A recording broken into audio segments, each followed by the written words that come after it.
Dan profil pelajar DPL ini sebenarnya juga bukan P5 gitu, tetapi selalu diartikan P5 karena sudah apa ya, terkait dengan proyek itu ya baru-baru ada. Padahal DPL itu bisa masuk input di intranya juga gitu, nggak harus sendiri-sendiri untuk kalkulernya seperti apa, harus masuk di DPL-nya. Dulu profil pelajar Pancasila itu harus jadi sebuah proyek, padahal nggak harus seperti itu, bisa kok diinputkan dengan intranya gitu. Dan ini sebenarnya DPL ini penjabaran dari profil pelajar Pancasila gitu. Itu aja Bunda, aja aku sih menjelaskan. Ya benar ya. Nah memang seperti itu teman-teman. Jadi perbedaannya itu kan kita balik lagi biar teman ini saja saya kecilkan ya. Jadi teman-teman bisa lihat gitu kan. Nah, Prof.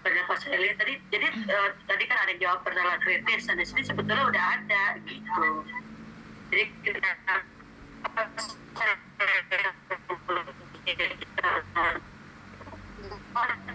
nanti teman-teman ada kemauan untuk belajar karena cuma dengerin doang, lihat doang, kadang jadi nggak nyangkut, terus ada kreatif ada. Nah di sini perbedaannya teman-teman bisa lihat kalau di sini tuh hanya 6 gampang ya. Nah di profil Pancasila udah jelas-jelas 8 gitu loh. Jadi perbedaannya di sini ada 6, di sini ada 8. Nah dua-duanya itu sebetulnya menggunakan proyek gitu ya, proyek pelajar Pancasila. Jadi nanti ada proyek, ada kokurikuler, intrakurikuler, dan ekstrakurikuler itu tetap dipakai gitu. Nah, zaman dulu itu di profil pelajar Pancasila itu proyek itu boleh dilakukan sekali atau setahun sekali atau setahun 2 kali. Dulu saya pernah ditantangin sama teman-teman yang guru penggerak gitu. Dia nanya, menurut unik kan proyek itu harusnya berapa kali? Dan saya bilang kalau saya mah tiap hari proyek di sekolahan, saya bilang gitu kan. Dan memang belajar itu harus berdasarkan proyek gitu ya, project based learning gitu kan. Seperti itu, pada nggak setuju gitu, ngetawain. Ternyata di 8 profil Pancasila memang sekarang memang proyek itu memang nggak harus tahun sekali gitu, tapi boleh kapanpun sekolah maaf astagfirullahaladzim jadi jadi kapan dia bisa dilakukan. Lanjut sama ibu, ambil ibu bu bentar ya teman-teman.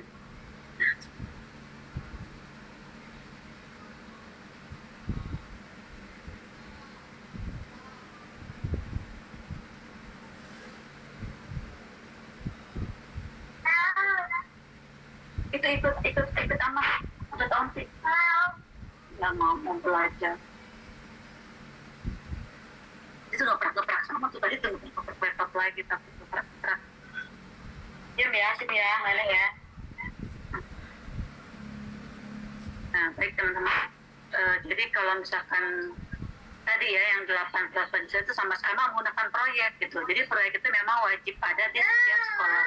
Kenapa proyek itu harus ada? Karena terkait dengan pembelajaran mendalam dan bermakna gitu. Jadi ada hasilnya ketika kita melakukan proyek. Sebetulnya proyek pelajaran yang mudah ya, nggak susah gitu. Tergantung bagaimana teman-teman memiliki ground mindset tentang pembelajaran proyek gitu. Nah memang di sini ada 6 ya gitu kan. Buat teman-teman lihat ya ada nilai beriman bertawakal Tuhan Yang Maha Esa, berkebinekaan global gitu kan, terkait budaya, adanya bergotong royong. Kenapa tuh? Kena itu ya pintu. Itu sana ledekin malah penolongin. Tahu tuh, maka pintunya lo nggak. Sama ibu tuh, sama ibu dulu. Tutup aja pintunya, tidak ada yang bisa dorong. Takutnya dorong kalau itu lagi takut kena gencet.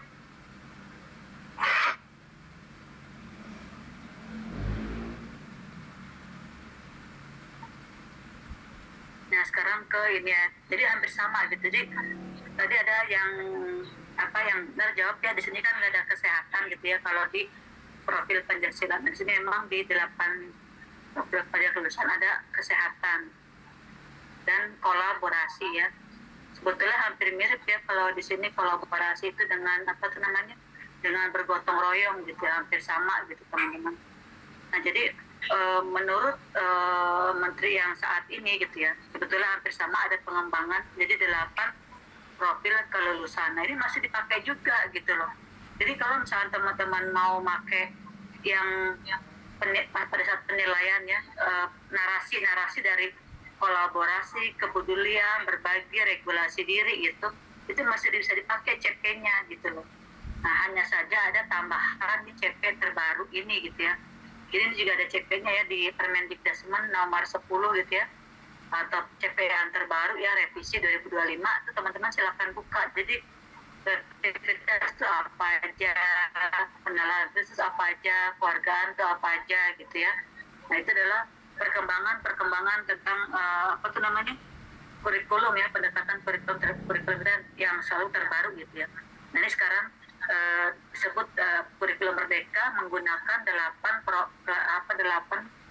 standar ya, 8 standar profil pelajar kelulusan.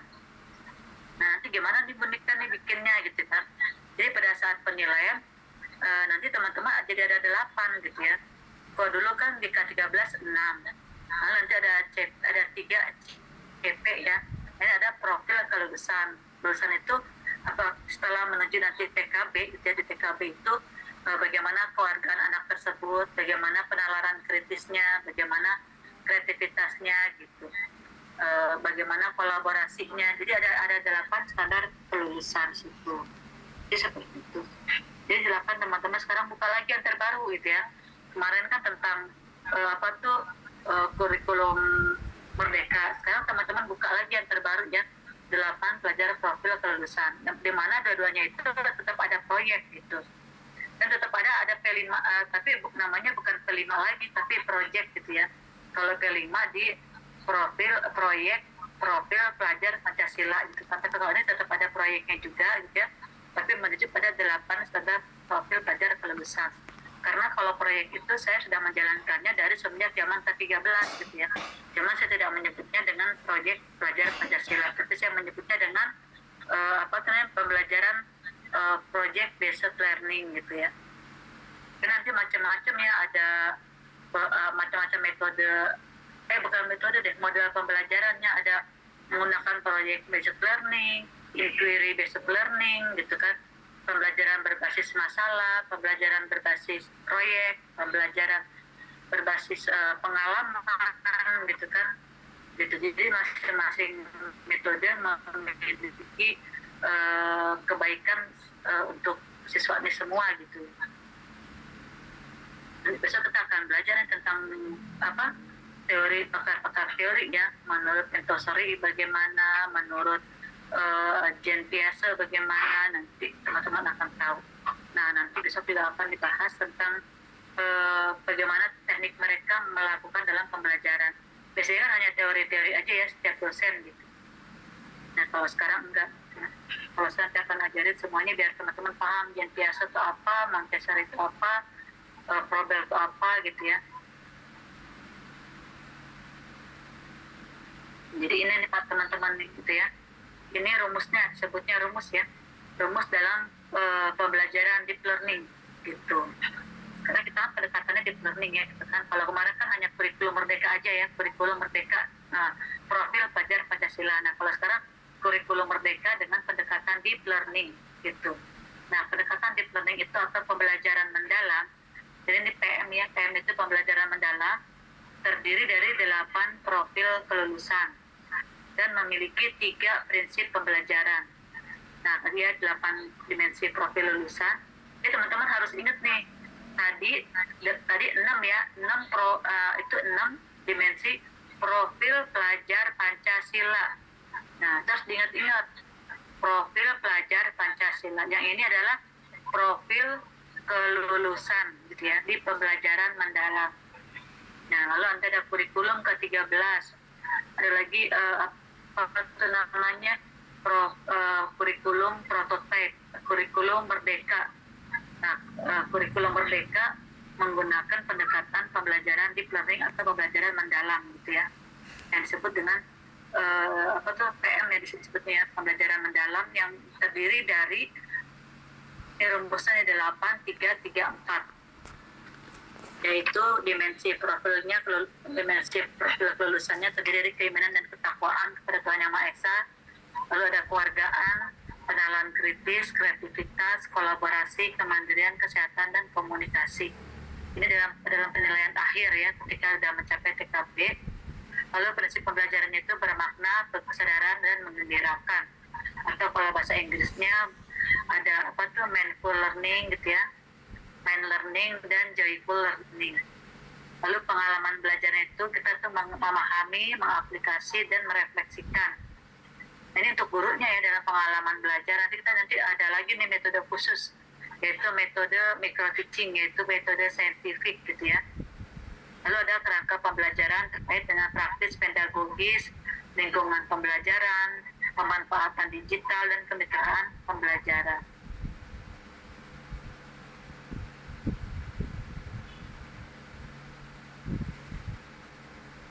Nah, di sini ada yang mau bertanya, mumpung nggak jauh-jauh lagi, teman-teman diingat ya,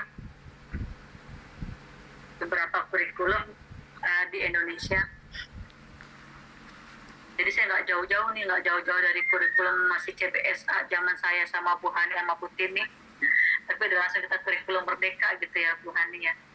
Kalau kita ngebahas kurikulum itu mah bisa nggak selesai ya Bu Hani ya, kurikulum zaman kita dulu.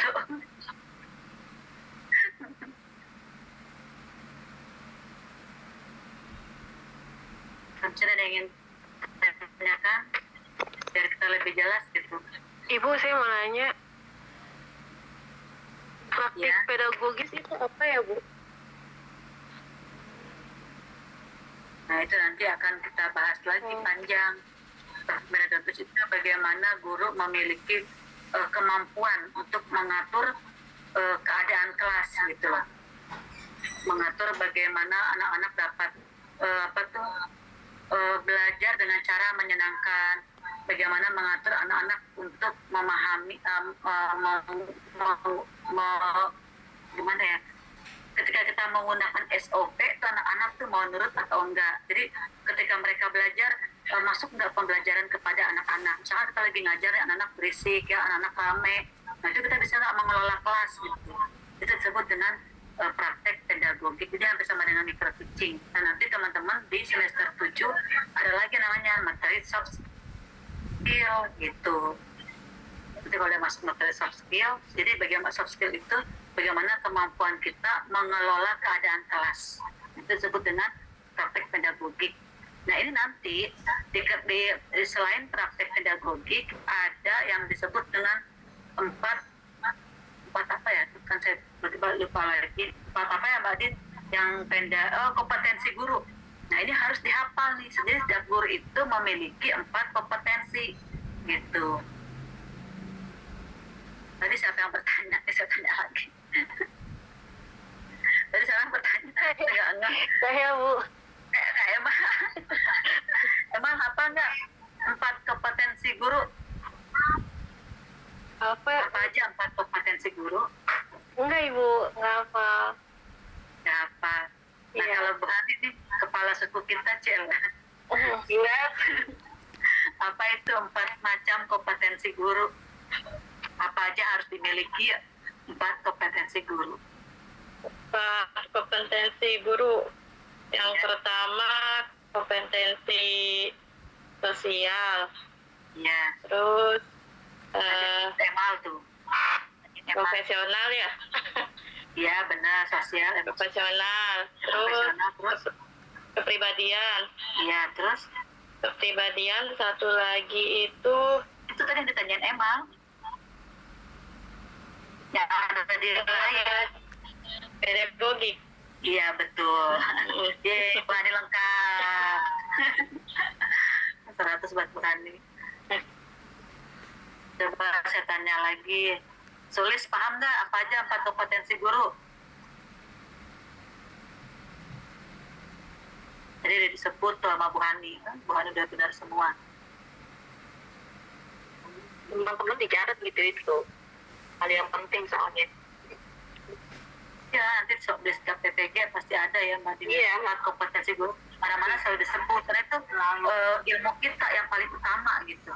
Sebutkan 4 kompetensi guru ketika mengajar apa aja. Mana aja kita bawa itu. Ya, yang pertama tadi pedagogis, Ya, terus yang kedua sosial, ya. ketiga kemandirian. Bukan. Bukan ya? Salah. Salah dengar kali ya. Ya, profesional ya. Ya, satu lagi. Satu lagi, aduh aku lupa lagi.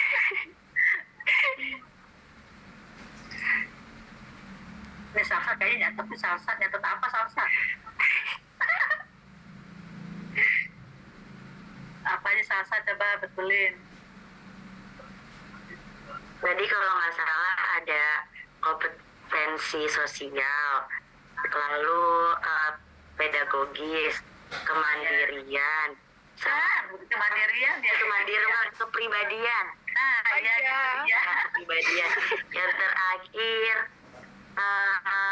profesional bukan Bu? Ya benar. Nah itu gitu. Itu Terima kasih. mudah-mudahan pada hafal ya gitu ya tentang 4 kompetensi guru gitu. Ya Bu Tini ya. Bu Tini apa Bu Tini? Pertama potensi sosial, yang kedua profesional, yang ketiga kepribadian, yang keempat pedagogis. Apa? Pedagogis Ibu.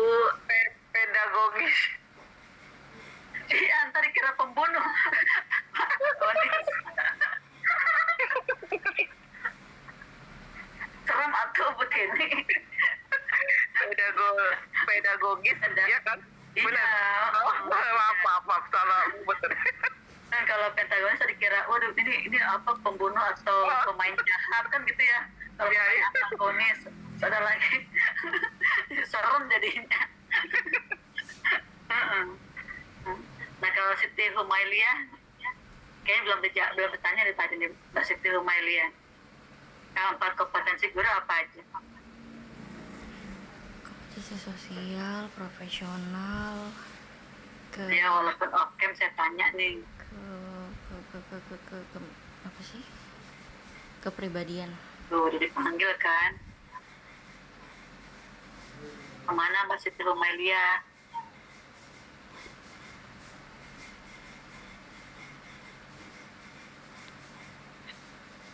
Jadi Yuyun alhamdulillah ya mau langsung menjawab walaupun okem gitu ya. Ini Mbak Siti Humailia kemana ya? Kompetensi sosial. Oh lagi di jalan ya Mbak Siti, lagi di jalan ya, hati di jalan.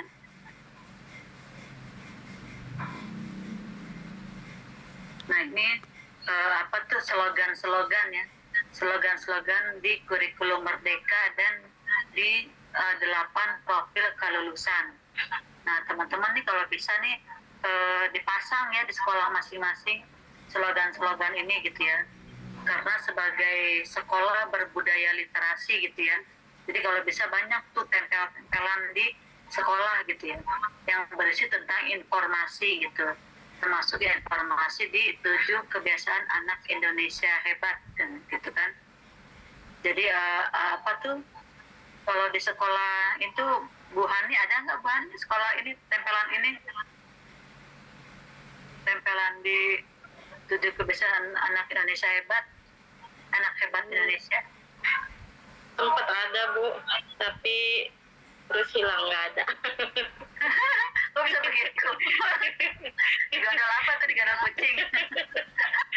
Sama anak-anak itu Bu, iseng. Gurunya suruh bikin ya, nanti tempelnya di atas, udah jangan sampai cabut gitu. Ya, nanti Iya. kalau karena itu sebagai bukti sekolah kita sekolah yang selalu gimana ya, berinovasi ya, selalu menggunakan yang terbaru gitu kan. Itu ini maksudnya inovasi terbaru gitu kan. Nah kalau sekolahannya Novi pakai ini enggak? Ada tempelan ini enggak? Baru rencana, Bu. Nah ya nggak apa-apa ya, nanti sekarang nunjukin ke kepala sekolahnya gitu ya. Iya, di Bu. kurikulum apa harus ada di sekolah gitu ya, sebagai bukti bahwa sekolah kita itu apa tuh sekolah modern lah, sekolah yang selalu mengikuti perkembangan terbaru gitu ya. Nah, Siap, di Bu. 7 kebiasaan anak Indonesia hebat ini kan yang pertama bangun pagi, ya tinggal gambarnya aja gitu ya, gambar bangun pagi, gambar beribadah, olahraga, ini udah banyak ya di apa di Google gitu ya. Teman-teman dibikin poster juga bisa gitu ya. Sekarang udah zamannya udah bagus ya, tinggal kita ambil foto dari Google gitu, kita cetak ke percetakan juga bisa. Jadi lebih awet ya kalau ke percetakan. Murah juga sih percetakan kan, kalau ukuran apa tuh sekitar harganya itu 5.000, ada yang 5.000, ada yang 10.000, 15.000 gitu kan. 15.000 juga udah besar, itu udah segede meja ya, meja anak belajar sekolah di SD gitu, itu 15.000 segitu gitu kan. Itu awet gitu ya, nggak akan rusak dia diajak anak-anak gitu kan. Lalu ada 8 profil kelulusan ya, keimanan dan ketakwaan, keluargaan, penalaran kritis. Jadi biar anak-anak juga baca gitu ya. Terus biar orang tua tuh juga paham gitu ya. Ini loh slogan-slogan yang terbaru di kurikulum kita saat ini gitu kan. Lalu ada apa kayak slogan itu yang 4 sehat 5 sempurna kan juga ada, nggak ada itu. Udah nggak berlaku lagi ya. Yang berlaku adalah isi piringku gitu kan. Terus apa lagi ya konsep yang terbaru? 5S dia senyum, salam, sapaan, itu udah kalau bisa dipasang gitu ya di sekolah masing-masing. Karena kan itu kita sekarang sedang meningkatkan yang namanya budaya literasi gitu ya, budaya membaca. Jadi sekolah kita itu sekolah yang termasuk sekolah yang berbudaya literasi. Jadi di mana-mana tuh banyak slogan-slogan yang terbaru gitu kan. Gitu. Jadi kita udah mengikuti perkembangan yang terbaru sekarang gitu kan. Jadi isi dekorasi dinding tuh jangan huruf A B C terus A B C D E F G sama 1 2 3 4 gitu. Itu kalau bisa kita kreatif gitu ya. Dari dekorasi kelas kita.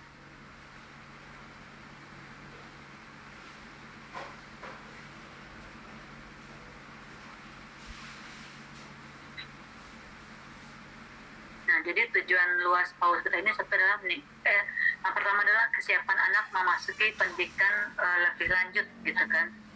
Nah, kita kan udah ada wajib belajar 13 tahun gitu kan.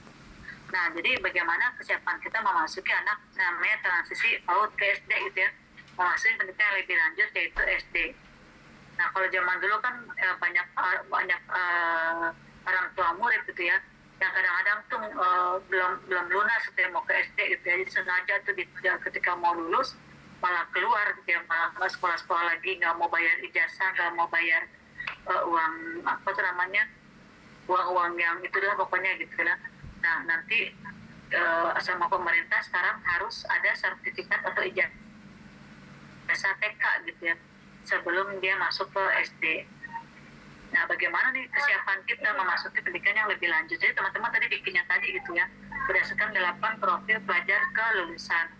Sudah mencapai nggak gitu ya, bagaimana ketika kesiapan anak ya tentang nilai agamanya gitu kan, nilai tentang kegotong royongnya, tentang kesehatannya, tentang kolaborasinya gitu kan. Lalu yang kedua, anak mengurangi anak untuk mengulang kelas gitu. Nah, kan sering ada ya di TK, di SD gitu ya.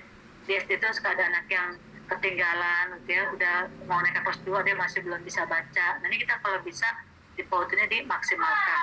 Memang dilarang untuk calistung. Kenapa demikian? Karena kita harus meningkatkan yang disebut dengan literasi gitu. Saya pernah ceritakan ke teman-teman bahwa literasi itu lebih luas dibandingkan calistung. Jadi kalau ada apa tuh mata kuliah literasi, saya udah ngomong sama Bu Fitur sama Bu Maya gitu. Kalau ada materi literasi saya yang ngisi gitu ya, materi literasi gitu, biar guru-guru ini lebih paham apa itu dengan literasi. Jadi ketika pemerintah melarang calistung gitu ya, kita juga bisa menjelaskan kepada masyarakat gitu ya. Kita udah pakai lagi calistung Bu gitu ya. Kita tuh udah pakai literasi loh. Malah lebih bagus. Anak ibu mau cuma dapat calistung, baca nulis hitung gitu ya. Tapi kalau di sekolah saya, anak ibu tuh mendapatkan literasi sebanyak 6 pelajaran.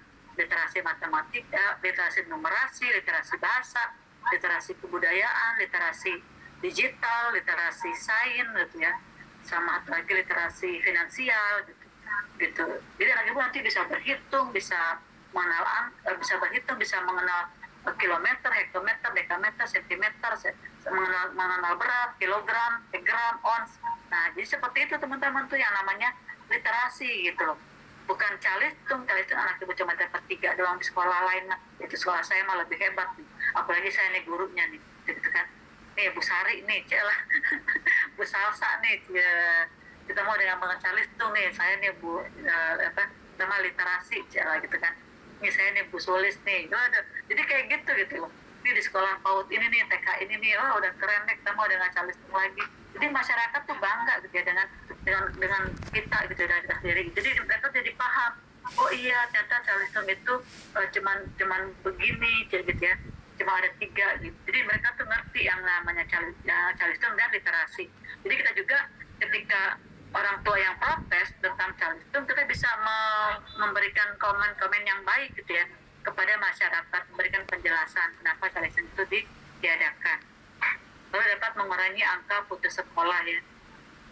Lalu mempercepat pencapaian wajib belajar. Yang kelima, meningkatkan mutu pendidikan. Yang keenam, mengurangi angka buta huruf. Yang ketujuh, memperbaiki derajat kesehatan dan gizi anak usia dini. Dan yang kedelapan, meningkatkan indeks pembangunan manusia.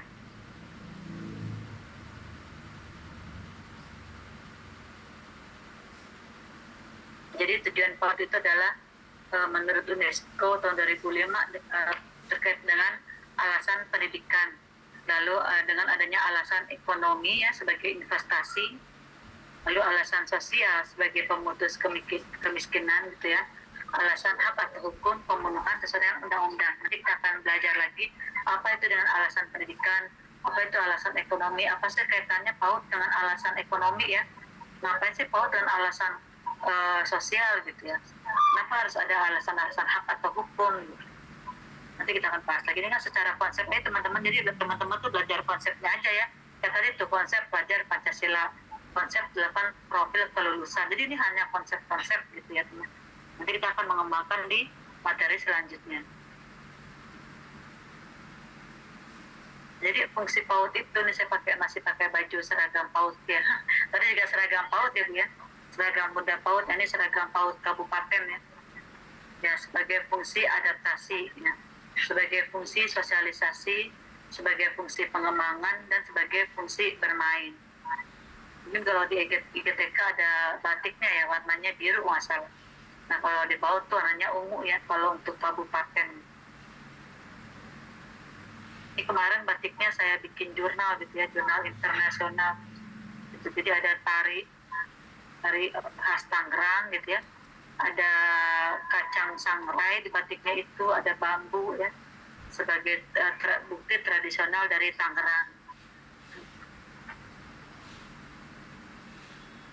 Nah jadi konsep PAUD itu yang pertama adalah belajar, ini hak anak ya, hak anak itu didukung oleh pertama belajar melalui bermain, kedua berorientasi pada perkembangan anak, yang ketiga berorientasi pada kebutuhan anak, yang keempat yang PAUD itu memang berpusat kepada anak ya, bukan berpusat pada guru gitu. Jadi kalau teman-teman masih menggunakan LK ya itu namanya berpusat pada guru, ya artinya ketika kita belajar pokoknya harus begini, pokoknya harus ikutin bu guru gitu ya, bu guru bilang begini harus begini ya. Jadi kayak gitu, itu disebut dengan berpusat pada guru gitu ya. Gitu. Lalu pembelajarannya itu aktif gitu ya teman-teman gitu kan. Jadi selain bermainnya apa aja sih gitu ya. Dan nanti kita akan belajar juga ya di hari Ahad ya gitu kan, bermainnya seperti apa gitu. Jadi masyarakat tidak berpikir PAUD main-main doang, tapi begitu kita kasih tahu ya fotonya gitu ya, misalkan hari ini kita bermain congklak dengan keterangan menjelaskan bahwa congklak itu dapat meningkatkan kognitif anak gitu ya, fisik motorik halus anak, jadi dikasih keterangan di bawahnya gitu. Nah kita juga ketika kita mengawasi anak itu bermain, itu intinya gitu ya, bermain dalam konteks belajar gitu. Nah itu kita nggak cuma dia ngeliatin gitu loh, tapi benar-benar di situ kita memberikan pembelajaran. Jadi intinya ketika anak bermain itu kita di situ bukan sebagai pengasuh gitu. Itu yang sering saya lihat di sekolah-sekolah, ketika anak itu bermain fungsi gurunya itu hilang, tapi fungsi guru itu menjadi seorang pengasuh, bukan pendidik gitu. Nah, apa sih perbedaannya Bu Niken itu ya? Ya ada perbedaannya. Kalau kita memang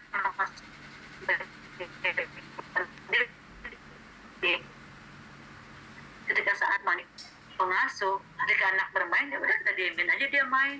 Dia mau main Lego kek, dia mau lari-larian kek gitu ya. Dia mau main apa tuh namanya, petak umpet atau tak jongkok segala macam. Ketika difoto yang ada maknanya, jadi orang tua ngeliatnya bermain. Jadi nggak salah gitu ya, masyarakat melihat mereka dengan konteks yang ngapain anak saya bermain gitu ya. Karena cara penyampaian, cara pembelajaran itu ada yang salah dengan guru tersebut gitu loh. Sehingga masyarakat menganggap bahwa di PAUD itu hanya bermain. Nah, itu yang perlu diperbaiki cara kita menyampaikan kepada masyarakat bermain yang bagaimana yang terbaik sehingga masyarakat mengakui bahwa PAUD kita itu memang belajar seraya bermain seraya belajar gitu ya. Bermain kita itu menyenangkan ya, menjadi pembelajaran yang aktif gitu. Lalu yang keenam berorientasi pada pengembangan nilai-nilai karakter. Yang ketujuh berorientasi pada pengembangan kecakapan hidup. Yang kedelapan didukung oleh lingkungan yang kondisif. 9 berorientasi pada pembelajaran yang demokratis. Yang ke-10 pemanfaatan media belajar dan sumber belajar serta narasumber gitu ya. Nah, kayak di sini kan narasumbernya tentunya saat ini saya sebagai dosen di sini ya. Ya silakan kalau teman-teman mau memanfaatkan saya dalam konteks sebagai guru gitu. Jadi mumpung ada Bu Niken di sini ngajak gitu ya. Silakan teman-teman menjadikan tambah ilmu kayak tadi ya Emma nanya Bu pedagogik apa gitu. Terus saya senang gitu kalau ditanya gitu. Intinya oh dia benar-benar mau belajar. Terus teman-teman mau menjawab ketika ditanya coba tadi perbedaan dimensi dengan 8 lulusan ya teman-teman mau jawab itu tanya tuh udah mulai ada gitu ya. Apa tuh namanya ilmu udah nyangkut. Nah jadi itu aja dari saya teman-teman. Materi kita kali ini tentang konsep pembelajaran PAUD ya. Kebetulan tadi bisa apa tuh kepala saya kena vertigo ya pagi-pagi jadi apa PPT-nya saya nggak tambahin lagu-lagu ya sama ini apa nggak ditambahin lagu-lagu sama misalkan saya ada lagu-lagu sekarang tambahan gambar nih enggak gitu ya karena memang nggak bisa lama-lama depan laptop gitu ini mah enggak ya kemarin kita udah ya tugasnya gitu kan apa sih yang mau nanya teman-teman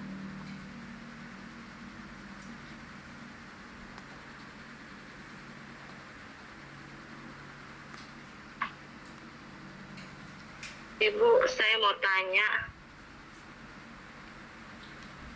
ya Bu Hani silakan. Kalau yang kemarin itu kan waktu profil belajar Pancasila itu kan ada kayak pentas seni atau sesuatu yang ditampilkan gitu ya. Nah, kalau yang sekarang itu yang pembelajaran mendalam dimensi profil kelulusan yang 8 dimensi itu perlu ada hal-hal seperti itu juga nggak sih Bu? Nah yang seperti itu tuh kayak pentas seni atau pertunjukan gitu wajib diadakan atau enggak gitu? Betul itu nggak wajib Bu gitu ya. Namun setiap sekolah kan memiliki budaya konsep belajar sendiri yang punya kurikulum sendiri gitu ya di PAUD-nya masing-masing gitu. Jadi kalau emang itu bagus buat sebagai suatu ciri khas sekolah Bu Hani nya. Sekolah Bu Hani itu selalu ada pentas seninya gitu ya. Mungkin guru-gurunya kreatif, senang membuat karya seni dengan tarian gitu ya. Itu kalau menurut saya sih ada bagusnya dikembangkan. Karena nantinya akan menjadi ciri khas sekolah Bu Hani dibandingkan sekolah PAUD-PAUD yang lain gitu kan. Itu nggak apa-apa gitu. Jadi kalau masalah internal gitu ya, tidak ada undang-undang secara khusus gitu harus ada atau enggak gitu. Tapi kan pemerintah ingin ada 8 profil kelulusannya sekarang itu aja sih gitu ya terkait dengan seni ya berarti kan sekolah Bu Hani termasuk sekolah yang memiliki ciri khusus gitu kebudayaan khusus gitu kebudayaan sekolah misalkan kebudayaan sekolah ya pagi-pagi kita memiliki lagu khusus kan ya ada yang lagunya Kak Aji Safa yang tangan ke atas menggapai bintang lalu ada yang sekolahnya pagi-pagi dimulai dengan Assalamualaikum waalaikumsalam gitu ya ada lagi pagi-pagi sekolahnya berbaris lonceng berbunyi baris di halaman gitu kan. Itu masing-masing itu adalah satu kebudayaan. Nah, kebudayaan itu memang apa tuh kalau bisa menurut saya pribadi itu jangan dihilangkan gitu loh. Karena itu perbedaan antara sekolah kita dengan sekolah yang lain. Jadi kalau sampai dihilangkan, sampai misalnya ada guru baru masuk, ketika guru-guru masuk dia nggak mau tuh menyanyikan lagu kebudayaan tersebut gitu ya. Kemarin juga saya sempat negur ya sekolah saya ya, kan saya kebetulan megang beberapa sekolah ya, jadi nggak sekolah saya doang, jadi sekolah Bunaya 1 dan Bunaya 2 gitu. Nah, ketika saya observasi gitu ya, diminta oleh yayasannya untuk observasi sekolah dia gitu ya, saya ikut di situ ya, ikut apa memperhatikan gurunya gitu kan. Nah, si guru ini memang karena guru baru, saya tanya, ibu kok nggak pakai budaya sekolah, guru-guru yang lain pakai, saya bilang gitu kan. Ya bu, habis saya sering lupa dan saya suka malu kalau misalkan saya nggak nyanyi. Dia bilang, saya sering lupa, dia bilang gitu kan. Kita teman-teman ini mau habis baterai.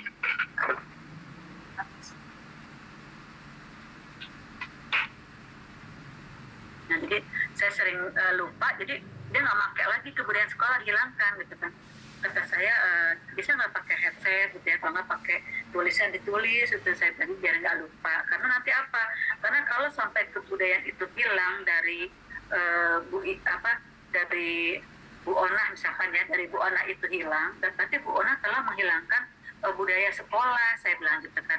Misalkan namanya gitu ya, namanya Bu Ona. Bu Ona telah menghilangkan budaya sekolah, itu nggak bagus, itu merusak keadaan sekolahnya nantinya, saya bilang gitu.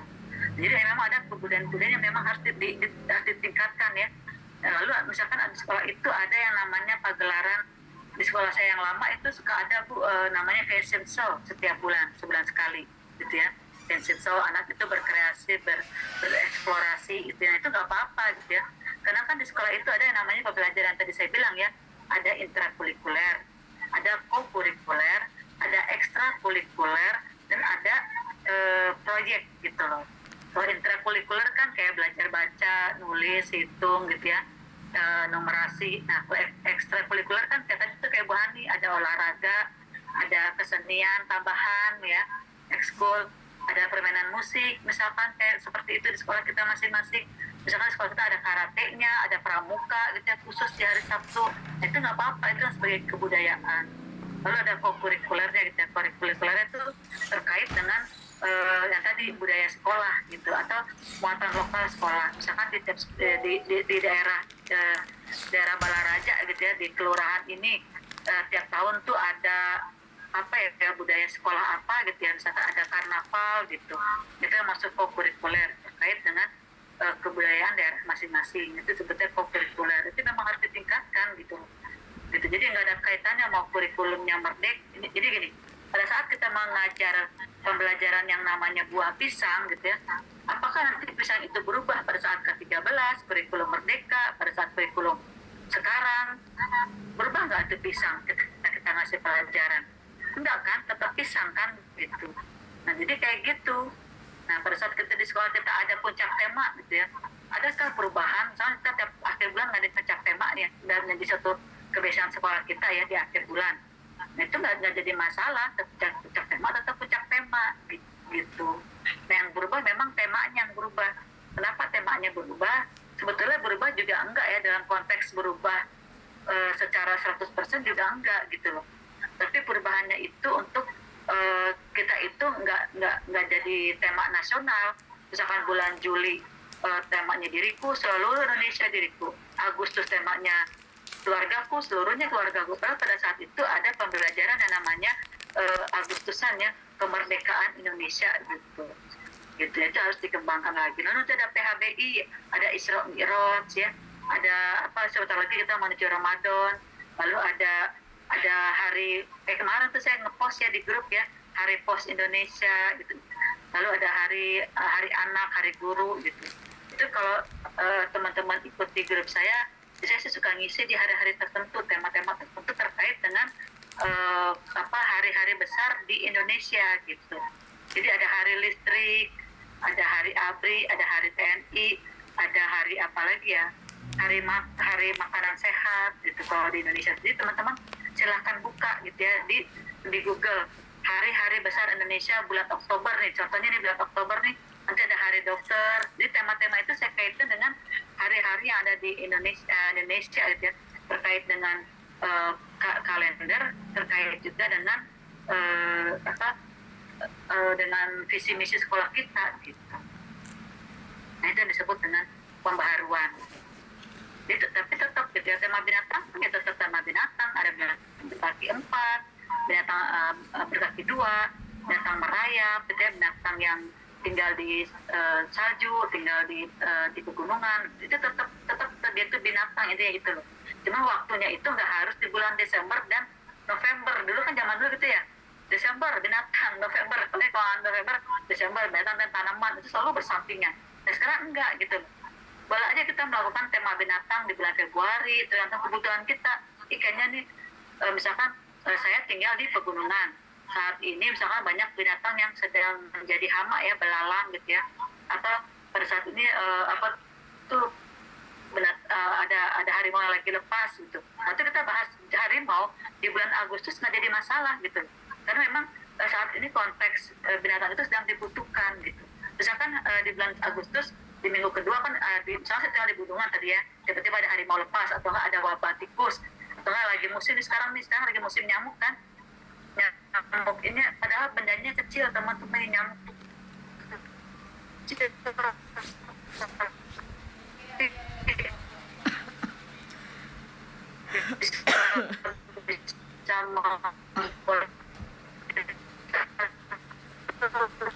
penyakit Aedes aegypti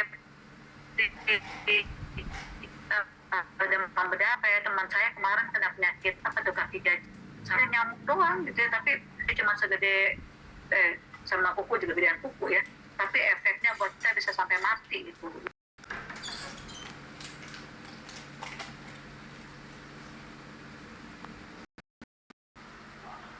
Udah nggak ada yang nanya lagi.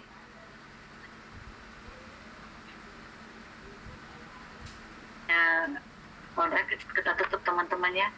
Saya juga habis ini mau langsung ke dokter kebetulan. Karena besok harus ngajar lagi nih, kepalanya masih pusing gitu. Baiklah, kita tutup dengan membaca hamdalah. Alhamdulillahirrahmanirrahim. Subhanahu wa ta'ala sebenarnya astagfirullah wa atubu ilaih. Nasrul minallahi wa fathun qarib wa basyirul mu'minin. Wassalamualaikum warahmatullahi wabarakatuh. Warahmatullahi wabarakatuh. Terima kasih Bu. Terima kasih Bu. Lahir batin. Makasih. Mbak Nov, kita ada kuliah lagi nggak sih Mbak Nov? Kenapa? Ada kuliah lagi nggak kita setelah ini? Nggak ada kan? Ada Pak Wahyu. Kita pindah ke ruang 37. Aduh, Bang. Ke ruang 37. Oh, berapa? 37. Oh, 37. Iya, 37. Aku sama oke. 37, oke. Mm-mm.